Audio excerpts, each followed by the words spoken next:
आज फूड और न्यूट्रिशन को लेकर इतनी चिंता दुनिया में हो रही है। हमारे अन्न को औषधीय प्रभावों के साथ इस्तेमाल करने का पूरा आयुर्वेद विज्ञान है।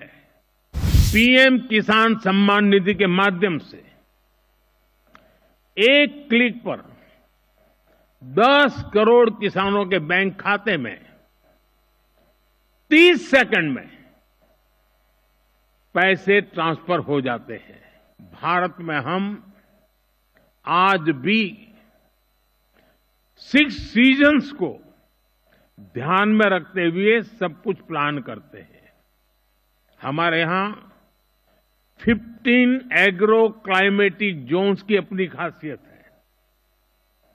भारत में अगर आप कुछ 100 किलोमीटर ट्रेवल करें तो खेती बदल जाती है। मैदानों की खेती अलग है, हिमालय की खेती अलग है, डेजर्ट ड्राई डेजर्ट की खेती अलग है, जहां पानी कम होता है वहां की खेती अलग है और कोस्टल बेल्ट की खेती अलग है। ये जो डायवर्सिटी है यही ग्लोबल फूड की सिक्योरिटी के लिए भारत को उम्मीद की किरण बनाती है। फ्रेंड्स, पिछली बार जब आईसीएई की कॉन्फ्रेंस यहां हुई थी तो भारत को उस समय नई नई आजादी मिली थी। वो भारत की फूड सिक्योरिटी को लेकर, भारत की एग्रीकल्चर को लेकर एक चैलेंजिंग टाइम था। आज भारत एक फूड सरप्लस देश है। आज भारत दूध, दाल और मसालों का सबसे बड़ा प्रोड्यूसर है। Bharat food grain, fruits, vegetable, cotton, sugar, T, framed fish, इनका दूसरा सबसे बड़ा प्रोड्यूसर है। एक वो समय था जब भारत की फूड सिक्योरिटी दुनिया की चिंता का विषय था।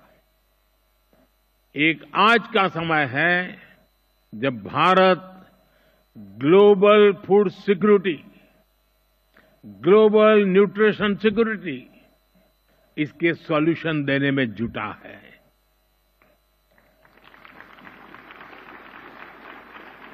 इसलिए फूड सिस्टम ट्रांसफॉर्मेशन जैसे विषय को डिस्कस करने के लिए भारत के अनुभव बहुमूल्य है। इसका बहुत बड़ा लाभ विशेषकर ग्लोबल साउथ को मिलना तय है। साथियों, विश्व बंधु के तौर पर भारत मानवता के कल्याण को सर्वोपरि रखता है। G20 के दौरान भारत ने वन अर्थ, वन फैमिली और वन फ्यूचर का विजन सामने रखा था। एग्रीकल्चर और फूड को लेकर हमारी मान्यताएं हैं, हमारे अनुभव हैं और भारतीय कृषि परंपरा में साइंस को, लॉजिक को प्राथमिकता दी गई है।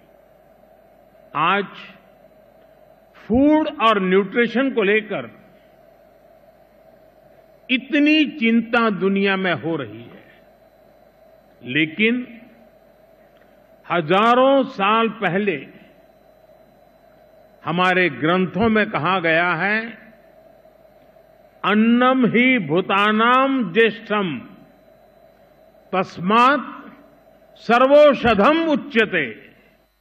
अर्थात सभी पदार्थों में अन्न श्रेष्ठ है, इसलिए अन्न को सभी औषधियों का स्वरूप, उनका मूल कहा गया है। हमारे अन्न को औषधीय प्रभावों के साथ इस्तेमाल करने का पूरा आयुर्वेद विज्ञान है। ये पारंपरिक नॉलेज सिस्टम भारत के समाज जीवन का हिस्सा है। फ्रेंड्स, लाइफ और फूड को लेकर ये हजारों वर्ष पहले का भारतीय विजडम है। इसी विजडम के आधार पर भारत में एग्रीकल्चर का विकास हुआ है। भारत में करीब 2000 वर्ष पहले कृषि पराशर नाम से जो ग्रंथ लिखा गया था, वो पूरे मानव इतिहास की धरोहर है। ये वैज्ञानिक खेती का एक कॉम्प्रिहेंसिव डॉक्यूमेंट है, जिसका अब ट्रांसलेटेड वर्जन भी मौजूद है। इस ग्रंथ में कृषि पर ग्रह नक्षत्रों का प्रभाव, बादलों के प्रकार, रेनफॉल को नापने का तरीका और फोरकास्ट, रेन वाटर हार्वेस्टिंग, जैविक खाद, पशुओं की देखभाल, बीज की सुरक्षा कैसे की जाए, स्टोरेज कैसे की जाए, ऐसे अनेक विषयों पर इस ग्रंथ में विस्तार से बताया गया है। इसी विरासत को आगे बढ़ाते हुए भारत में एग्रीकल्चर से जुड़ी एजुकेशन और रिसर्च का एक मजबूत इकोसिस्टम बना हुआ है। Indian council of agriculture research के ही 100 से ज्यादा रिसर्च संस्थान है। भारत में एग्रीकल्चर और उससे संबंधित विषयों की पढ़ाई के लिए 500 से ज्यादा कॉलेज है। भारत में 700 से ज्यादा कृषि विज्ञान केंद्र है, जो किसानों तक नई टेक्नोलॉजी पहुंचाने में मदद करते हैं। साथियों, पानी की कमी और क्लाइमेट चेंज के साथ ही न्यूट्रिशन भी एक बड़ा चैलेंज है। इसका सॉल्यूशन भी भारत के पास है। भारत मिलेट्स का दुनिया का सबसे बड़ा प्रोड्यूसर है, जिन्हें दुनिया सुपर फूड कहती है, और उसे हमने श्री अन्न की पहचान दी है। ये मिनिमम वाटर मैक्सिमम प्रोडक्शन के सिद्धांत पर चलते हैं। भारत के अलग अलग super foods global nutrition problem को एड्रेस करने में बड़ी भूमिका निभा सकते हैं। भारत अपने सुपर फूड की इस बास्केट को दुनिया के साथ साझा करना चाहता है। साथ ही भारत की पहल पर पिछले साल पूरे विश्व ने इंटरनेशनल मिलेट ईयर मनाया है। फ्रेंड्स, बीते एक दशक में हमने फार्मिंग को आधुनिक टेक्नोलॉजी से जोड़ने के लिए अनेक प्रयास किए हैं।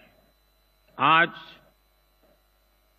एक किसान सॉइल हेल्थ कार्ड्स की मदद से ये जान सकता है कि उसे क्या उगाना है।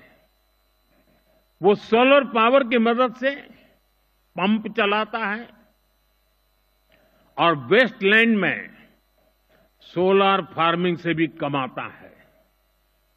वो ई-नैम यानी भारत के डिजिटल एग्रीकल्चर मार्केट के द्वारा अपनी पैदावार को बेच सकता है।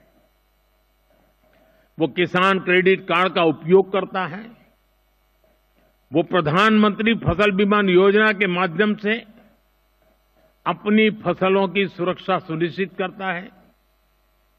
किसानों से लेकर एग्री टेक स्टार्टअप्स तक नेचुरल फार्मिंग से लेकर के फार्म स्टे और फार्म टू टेबल की व्यवस्था तक भारत में कृषि और उससे जुड़े सेक्टर्स लगातार फॉर्मलाइज हो रहे हैं।